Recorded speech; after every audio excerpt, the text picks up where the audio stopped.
Halo good people, pernah tidak teman-teman itu kepikiran sesuatu yang dulunya itu dianggap suci, dianggap sakral gitu. Sekarang justru menjadi salah satu penyebab kematian terbesar di dunia. Saya ingin kita mundur ribuan tahun ke belakang. Bukan ke kota modern, bukan ke pabrik, tapi ke hutan-hutan lebat di benua Amerika, teman-teman. Ya, di sana itu manusia pertama kali bukan melakukan merokok sesuai dengan judul kita. Seperti hari ini gitu, nggak merokok kayak hari ini. Tetapi berbicara dengan langit ya lewat asap gitu. Mereka bukan sekedar menghisap tembakau, tetapi mereka sedang berdoa. Tembakau itu ya bahan dasar rokok. Tapi itu nggak ditemukan di pabrik. Ditemukannya di suku-suku asli Amerika seperti suku Maya, suku Aztec gitu. Dan mereka sudah mengenalnya itu sejak ribuan tahun lalu gitu. Bahkan 5000 sebelum Masehi dan menggunakannya dalam ritual keagamaan, pengobatan, bahkan sebagai media komunikasi mereka dengan roh dan dewa gitu. Dan asap itu bagi mereka itu bukan hanya sekedar asap aja gitu, tapi menjadi sebuah simbol bagaimana simbol hubungan antara manusia dan sesuatu yang lebih besar dari manusia itu sendiri gitu. Dan coba kita pikirkan, sesuatu yang dulunya sakral tapi perlahan berubah menjadi kebiasaan, lalu menjadi industri, dan timbullah yang namanya kecanduan gitu. Dan semua itu dimulai dari satu momen penting dalam sejarah manusia pada tahun 1492, yang mana yang kita kenal seorang pelaut yang bernama Christopher Columbus mendarat di dunia baru gitu, yang mana ia tidak menemukan emas di sana, tidak menemukan perak, tapi sesuatu yang jauh lebih mengikat, yaitu daun tembakau. Ya, penduduk lokal itu memberinya kepada Christopher Columbus sebagai hadiah awalnya.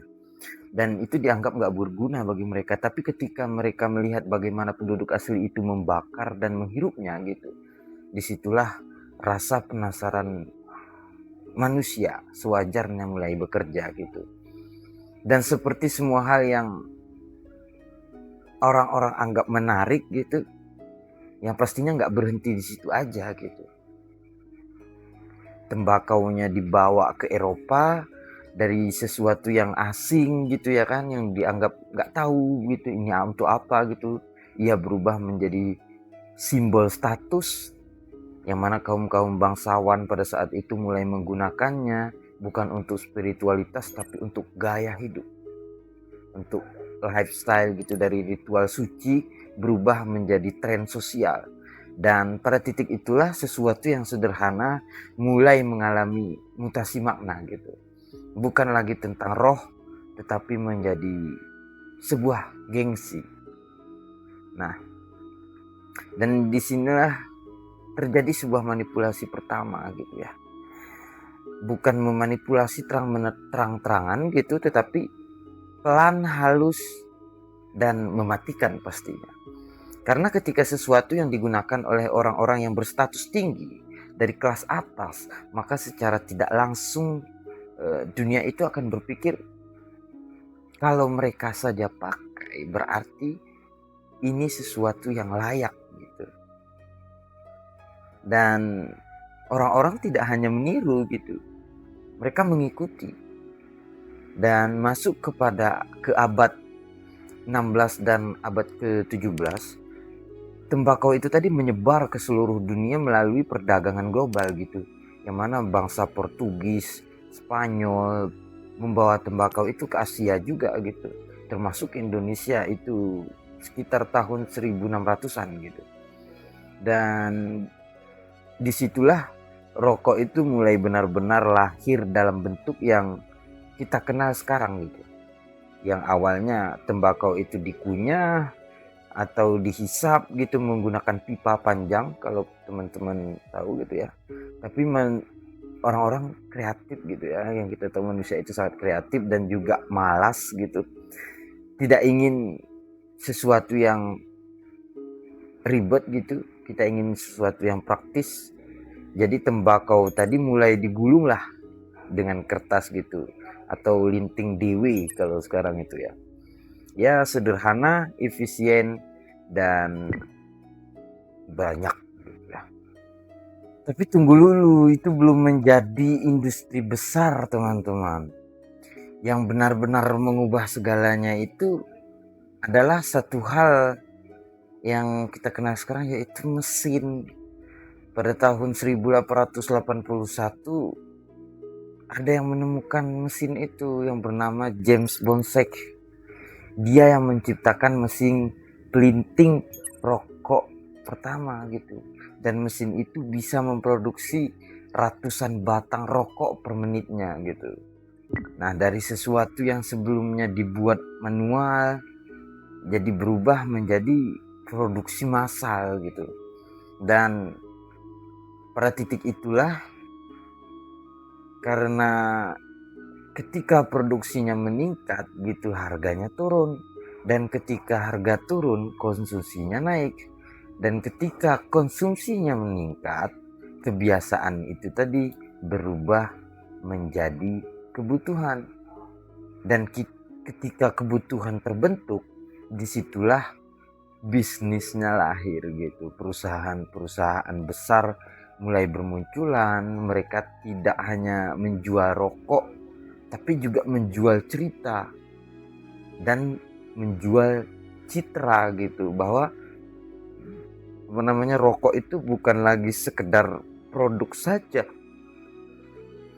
tetapi rokok itu adalah menjadi simbol maskulinitas gitu, simbol kebebasan, simbol keberanian gitu. Jadi didoktrin lah pada saat itu. Padahal kan itu semua hanya narasi mereka gitu, yang mereka bangun gitu dari perusahaan-perusahaan itu tadi.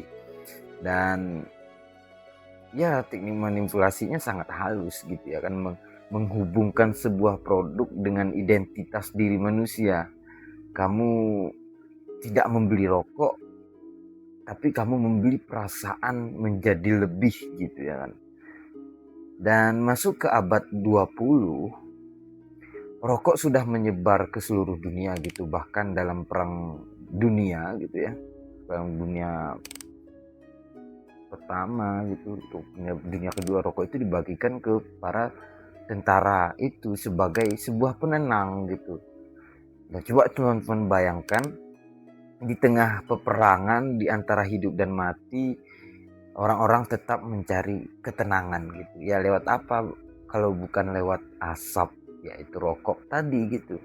Dan dari situlah kebiasaan itu semakin mengakar gitu, makin melebar luas.